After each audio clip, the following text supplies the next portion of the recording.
15,000 plus airplanes. Most people agree on that.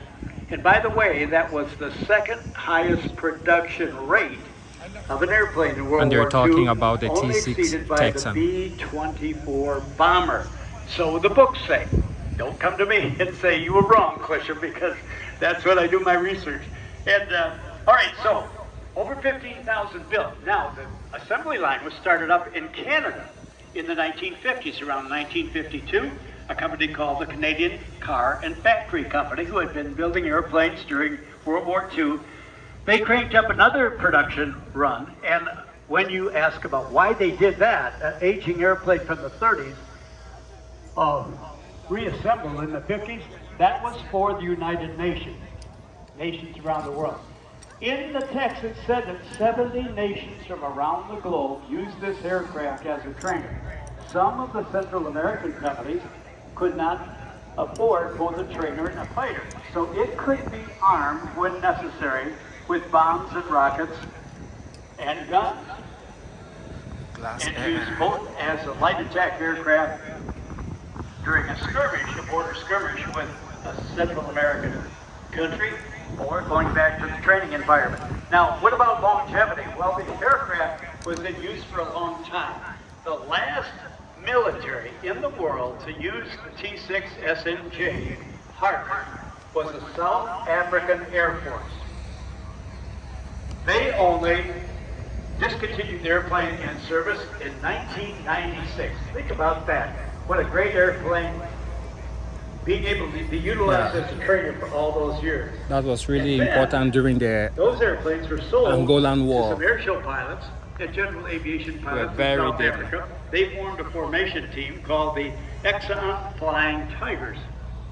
And one of their specialties, and this has been, they visited here throughout the years too. They came all the way from South Africa and were in the campgrounds. They got a chance to meet the Aerobatic team and some of the T6 racers. They have a good amount of camaraderie. Okay, Jim is pointing to our far right. I can start to hear noise. Now, as they come in, eyes and cameras on the team once again.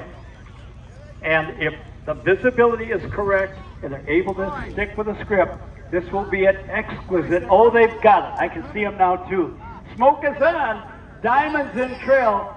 Folks, you gotta love these dedicated pilots. Give them a big round of applause. They cannot hear you, but look what they've done. Without compromising safety, they're entertaining us. Look at that formation. Look at the spacing between the airplanes. Training, discipline, and a purpose.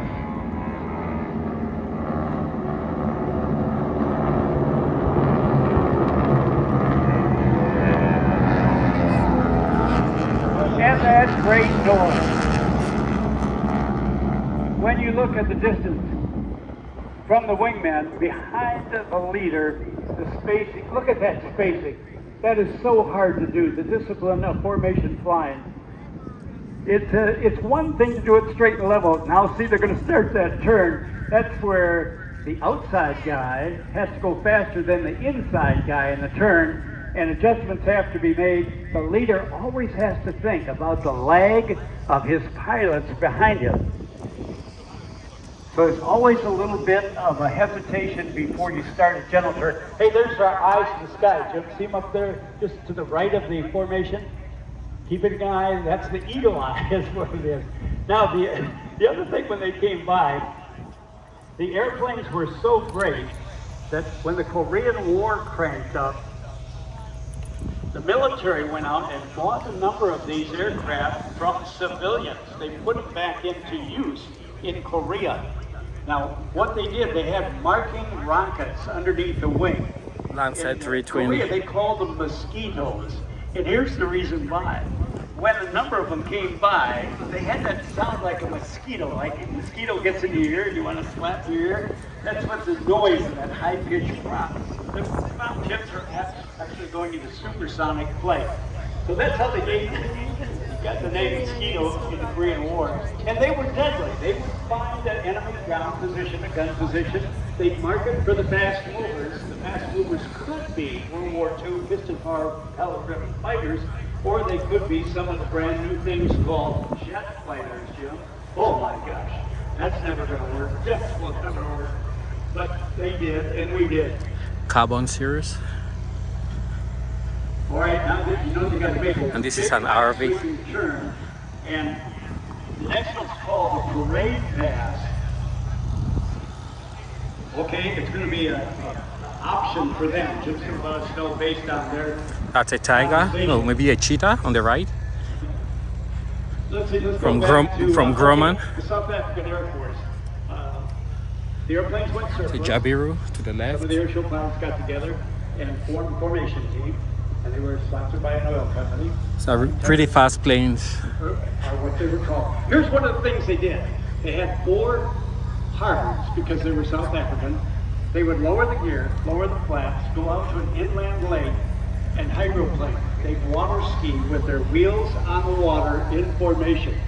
Hey, that's dangerous. Well, not if you know the numbers. You got to have a certain speed. You don't want the wheels to sink. But they will skim across the water like a flat rock. So the tail would be up, of course, if they just want to have the tail down. They'd have a certain speed, and there they were. And it was on film, so it's the truth. Those guys were here at the AA, just to talk to them. We're with these guys. I said, how'd you do that? He said, it's a piece of cake. It's a lot of fun. Come with us. We're going to Lake Winnebago. I was busy that day. All right, now, eyes to the sky. As they change that massive formation. And again, what are we doing? We're celebrating. Wow, how do you the check the oil on this thing? This great airplane from North American Aviation. Well, North American Aviation went on to do some great things. They were the manufacturer of the P-51 Mustang. Senate Subcommittee of 1944 said it was the most perfectly aerodynamic pursuit airplane in existence. Now, you may not agree with that based on World War II piston-powered propeller-driven fighters, but that's This is very what the basic. experts said. P-51 could do a lot of things from ground level up to 39,000 feet. Armed with 6 guns and approximately 500 gallons of fuel, they could follow our long-range daylight 4-engine And it's a fabric cover. bombers deep into the enemy territory and back, thus reducing the terrible Huge wheels. down rate of our B-24s and our B-17s. And every time the enemy was able to take one of our 4-engine bombers out of the sky, that could mean that 10 young men from America might never be heard from again. And there would be a golden star in the Here come the B-51s, augmenting the B-47 escort airplane, augmenting the Lockheed Lightning, and chased the enemy away. Gave our pilots a chance to get back home. And we'll take a little break here. Then we check out this little miniature bomber.